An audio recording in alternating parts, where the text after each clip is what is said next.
Ladies and gentlemen,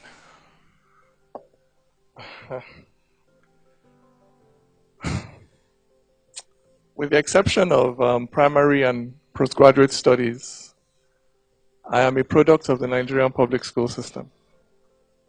In fact, I remember that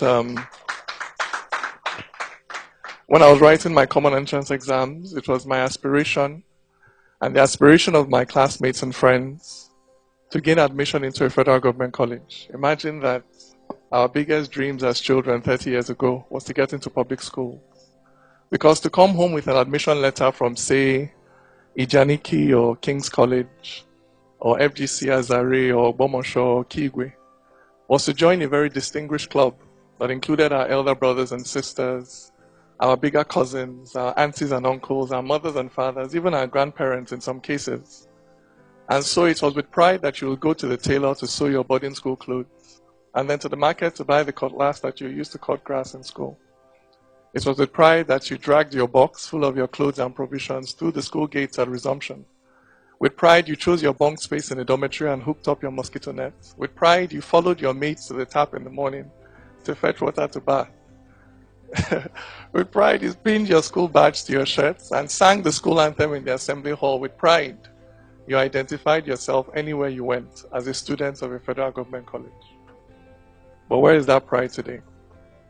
30 years ago, it was the aspiration of my parents for me to go to a public school. What is my aspiration for my children today? What is your aspiration for your children today? I'll tell you. You send them abroad for their education. And if you cannot afford to do this, you send them to a private school. And if you cannot afford to do this, then you will very reluctantly consider the Nigerian public school. So in 30 years, our public schools have gone from being the first choice for our children to being the last. To me, this is one of the saddest commentaries on the state of governance in our country over the last 30 years. And this trend worries me more than what is happening in the northeast or in the south-south. It worries me more than the state of our roads or the epileptic nature of power supply in this country, and I'll tell you why. Firstly, education, particularly when it is generally accessible, is a bridge builder. For the public school system is often the scene of very many important social firsts. It may be the first time the child of the rich will share a bunk bed with the child of the poor. It may be the first time a Christian will share a desk in class with a Muslim. It may be the first time a boy born and bred in Aba will be best friends with a boy born and bred in Zamfara, so that they will jump fence together, cut grass together, wash toilet together. And so 40 odd years later, when this boy from Zamfara, now a man, hears one of his colleagues in the office maybe say, you know how all these Igbo people are, they're all the same. He's able to interject and say, no, I went to Federal Government College in Enugu, and my best friend there was Chinedu. So no, that is not how all Igbo people are. I tell you, the future of a multicultural nation like ours depends on interjections like this in everyday conversations up and down this country. Secondly, education, particularly when it is secular and broad-based, helps to create shared social perspectives. But in this country where it is not possible to choose or change your own tribe, education creates a brand new tribe, one that can be freely chosen by anyone regardless of their background. And what tribe is this? The tribe of those who value knowledge, who respect empirical data, who defer to superior arguments, who are lifelong admirers of reason. For now you know that HIV/AIDS cannot be cured by having a bath, and that it is the competence, not the ethnicity of a pilot that flies the plane.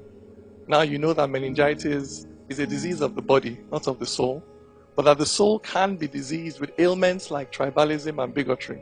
It is education that gives you this capability to recognize and respect what is a fact in all cases, regardless of the faith or the tribe or the social background of the person that points out that fact to you. Thirdly, education, particularly where it is qualitative and broad-based, it helps to moderate social tensions. This is a tension between the haves and the have-nots.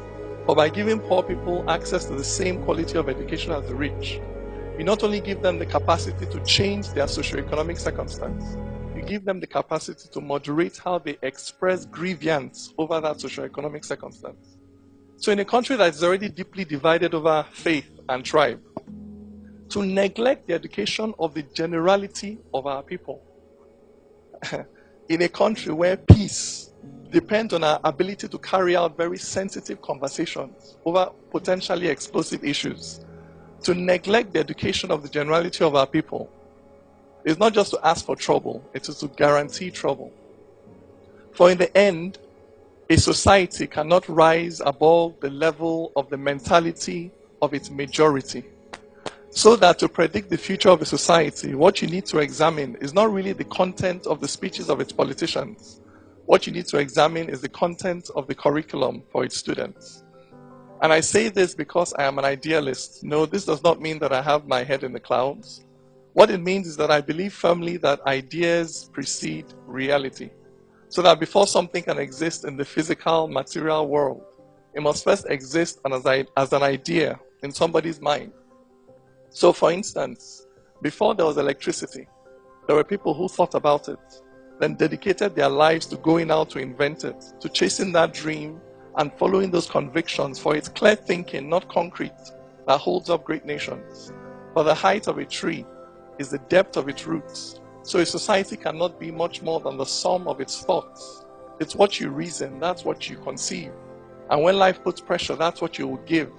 For this world is advanced not by latest gadgets, but by people who don't accept mental limitations. This is the power of the mind. That is why crude oil cannot compete with an enlightened mind. That is why Agbada and Babariga cannot compete with ideas.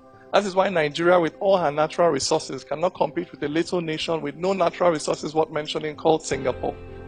This is a large part of why we were colonized in the first place. Not because we were lesser human beings, but because in that struggle between civilizations, the other side had access in many critical areas to more advanced thinking, as evidenced in more sophisticated technology. And this is why that poet, prophet, philosopher by the name of Bob Marley once urged us to emancipate yourselves from mental slavery. None but ourselves can free our minds. Imagine it. In Nigeria, where election campaigns are dominated by debates and not slogans, where you can no longer purchase the votes of that woman by shoving a mudu of rice into her hand, where she'll say, no, Mr. Politician, keep your rice. Just help me answer one simple question. How do you intend to balance the budget? Imagine in Nigeria where research into the illnesses that afflict us, like sickle cell or prostate cancer or breast cancer, where research and development into cures to these illnesses happen here, where other people do not come, harvest our medicinal plants, take them elsewhere, convert them to wonder drugs, then sell them back to us. Imagine a country where it is common knowledge that there is no physical or metaphysical benefit to be gained by slicing off the clitoris of a young girl or limiting her socioeconomic options in society. Imagine a Nigeria where we no longer allow limitations to be placed on the path of anyone on grounds of custom and tradition or faith or religion, where everybody is free to become who and all that they can be in this life. Imagine a country that is powered by the almost limitless energy of our collective and enlightened minds. And ask yourself, on what part of the struggle to build a society like this are you on? Are you fighting on the side of ignorance and prejudice and bias and blind and unquestioning adherence to culture and tradition? Or are you fighting on the side of reason, of the spread of knowledge, of enlightenment for all, with the unprecedented power that the internet has given you to spread your ideas, you as an individual, you as a company, you as an NGO, you as the government? What part of this struggle are you fighting on? Thank you very much.